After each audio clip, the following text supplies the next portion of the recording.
Madam Speaker, I yield as much time as he may consume to the gentleman from Ohio, Mr. Jordan. Gentleman's recognized. Thank you, Madam Speaker. I thank the gentleman for yielding. Look, we've seen the worst 10 months of any administration in history. We went from a secure border to chaos. We went from safe streets to violent crime.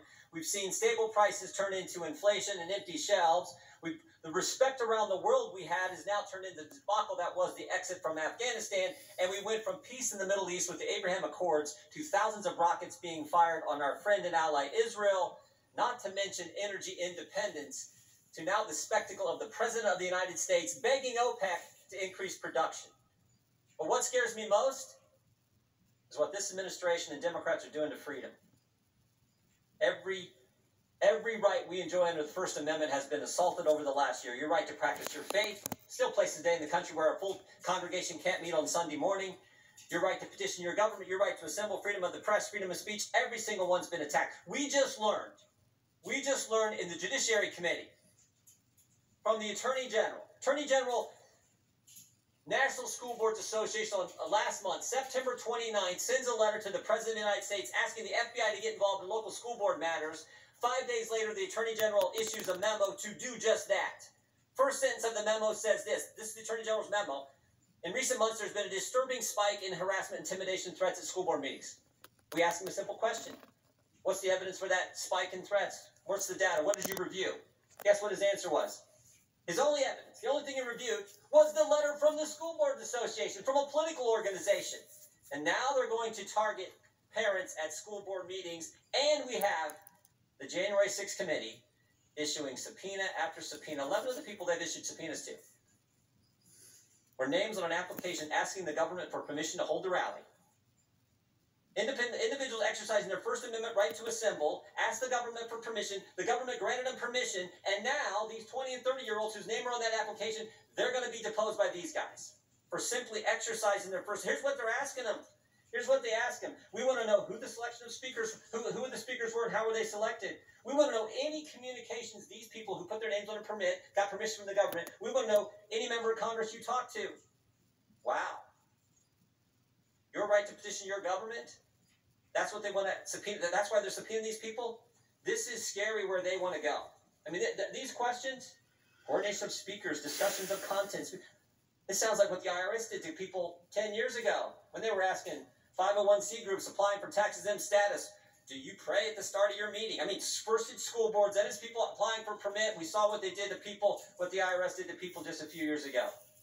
Not to mention what else the committee's doing. Preservation letters to all the carriers, all the companies. Preserve every call, every email, every text. Think about that.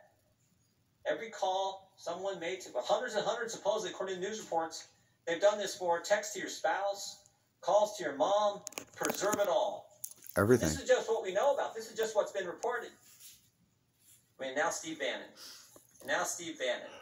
Mr. Bannon is a target of the investigation, because, quote, this is from the Select Committee's own report, quote, his efforts to plan political activity, that's the standard. You're involved in political activity, they're going to investigate you. We know what this is really about. This is about getting at President Trump. Tried to stop. It's about politics as usual. It's about dividing and conquering. And I tell you, tried to remove President Trump it sucks for us in the middle, buddy. Twice. He graduated from the same college Joe Biden did. Or whatever. They gave him a building after he's left. At University of All Pennsylvania. because this guy cut taxes, reduced regulations, greatest economy in the history. The greatest economy Thank you, in 50 Jim years, Jordan. Lowest unemployment. All because he built the wall, got us out of the Iran deal, put the embassy in Jerusalem. When President Trump was president, Americans got their Christmas presents on time. Uh-oh. But they're coming after it. The Reuters story said this. The FBI has found no evidence that President Trump or people directly around him were involved in organizing the violence. They don't care. They don't care the FBI has no evidence. Senate report said no evidence of a coordinated plan. They don't care. They're going to drag these 11 people into subpoenas, in for depositions with subpoenas, because they're... Here's the deal.